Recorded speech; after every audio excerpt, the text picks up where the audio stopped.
Corona के नए मरीजों की तुलना में मुंबई में मौजूदा मरीज ज्यादा डिस्चार्ज हो रहे हैं। शनिवार को मिले 10,661 मरीज के मुकाबले दुगने 21,474 मरीज अस्पतालों से डिस्चार्ज हुए। इससे जहां रिकवरी रेट बढ़ रहा है, वहीं अस्पतालों पर भार भी कम हो रहा है। महज एक सप्ताह में अस्पतालों में बेड का भार 26% कम हुआ। मुंबई में शुक्रवार को 11,317 नए मरीज मिले थे, जो शनिवार को घटकर 10,661 रह गए।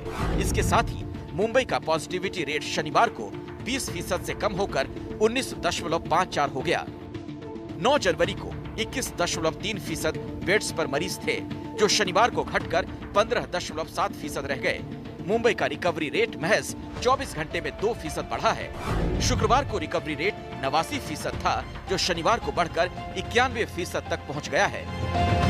मुंबई तीसरी लहर से पार हो चुकी है। मुंबई में कोरोना की तीसरी लहर के जो मामले हैं दिन प्रतिदिन कम आ रहे हैं, लेकिन उसके बावजूद जो लोग हैं कोरोना प्रोटोकॉल का पालन नहीं कर रहे हैं। मैं फिलहाल मुंबई के दादर रेलवे स्टेशन इस इलाके में हूं और यहां पर आप तस्वीरें देख सकते हैं कि कई सारे लोग ट्रेन से प्रवास कर रहे हैं। ट्रेन से जाने के लिए ये जो रास्ता है उस रास्ते से जा रहे हैं और यहाँ पर कई सारे लोगों ने अब भी जो मास्क है अच्छे से नहीं पहना है। हालांकि मास्क बहुत सारे लोगों ने पहना है, लेकिन मास्क जो है सिर्फ नाक तक या फिर नाक से नीचे ही इन्होंने पहना है और ऐसे कई सारे लोग पूरे महाराष्ट्र और खास तौर पर मुंबई कोरोना की तीसरी लहर से लड़ाई में काफी आगे दिखाई दे रही है। तो इसकी वजह रही प्रोफेशनल तरीके से पेश आने की समझदारी।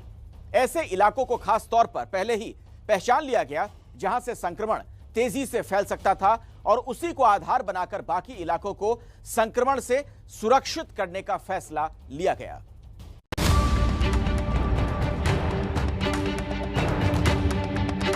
एशिया की सबसे बड़ी झुग्गी झोपड़ी वाला इलाका है धारावी। यहाँ 10 बाय 10 के कमरे में 10-10 से ज्यादा लोग रहते हैं। यहाँ छोटी छोटी जगह में कारखाने लगे हैं, जिनमें दर्जनों लोग एक साथ काम करते हैं। ऐसे इलाकों में कोरोना बहुत तेजी से फैल सकता था, लेकिन मुंबई की सरकारी मशीनरी और खास तौर पर बीएमसी ने इन इलाकों में उम्दा काम किया। धारावी में 4T यानी ट्रेसिंग, ट्रैकिंग, टेस्टिंग और ट्रीटिंग का फॉर्मूला खास तौर पर काम में लाया गया। दरवाजे दरवाजे जाकर ऐसे लोगों की पहचान की गई जिनमें कोरोना के लक्षण थे। इसमें सरकारी डॉक्टरों के साथ साथ लोकल निजी डॉक्टरों की भी मदद ली गई।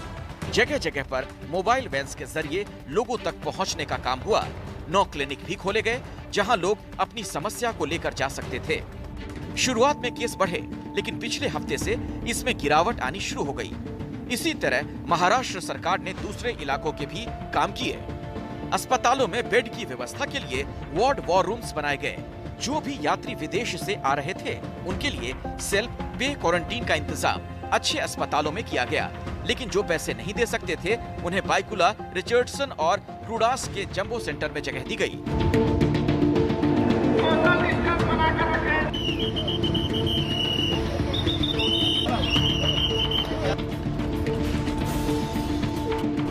सरकार ने वक्त रहते नाइट कर्फ्यू का ऐलान कर दिया।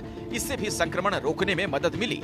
शादी विवाह में कम लोगों की अनुमति, 5 से ज्यादा लोगों के साथ चलने पर पाबंदी, स्विमिंग पूल वगैरह बंद रखना, स्कूलों की छुट्टी जैसे कई कदम थे जिससे कोरोना के संक्रमण को रोकने में मदद मिली। सऊदी अरब के बाद अब यूएई पर हमला करने शुरू कर दिया है। अधिकारियों के मुताबिक अबू धाबी के अंतर्राष्ट्रीय एयरपोर्ट पर सोमवार को 2 धमाके हुए। इस हमले में 3 लोग मारे गए हैं, जिनमें 2 भारतीय नागरिक हैं, 1 पाकिस्तानी नागरिक, जबकि 6 लोग घायल हुए। बताया यह भी जा रहा है कि यह हमला ड्रोन्स के जरिए किया गया है। यूएई पर हमला करने के बाद ईरान समर्थित हूती विद्रोहियों ने इसकी जिम्मेदारी ले ली है। संगठन ने बयान जारी कर यूएई पर हमले शुरू करने की बात कही। यूएई की स्थानीय मीडिया के मुताबिक एयरपोर्ट पर ये धमाके Abu Dhabi national oil company के पेट्रोल ले जा रहे टैंकरों में हुए। शुरुआती जांच में सामने आया है कि टैंकरों में आग लगने से ठीक पहले आसमान में ड्रोन जैसी आकृतियां दिख गई थीं, जो कि 2 अलग अलग इलाकों में गिरी। अबू धाबी पुलिस ने बताया है, हो सकता है 3 तेल टैंकरों में आग और हवाई अड्डे के बाहरी क्षेत्र में मामूली आग ड्रोन में विस्फोट के जरिए लगी हो। स्थानीय मीडिया का कहना है कि सबसे पहले मुस्साफा इलाके में 3 तेल टैंकरों में विस्फोट हुआ।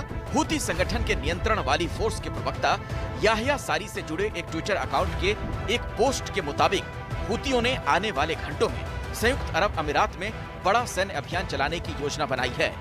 पिछले साल अगस्त 2021 में हूती विद्रोहियों ने सऊदी के एयरपोर्ट को निशाना बनाया था।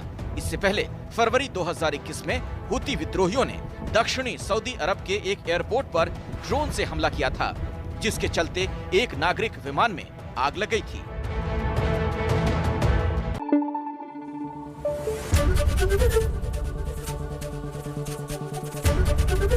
एबीपी न्यूज आपको रखे आगे।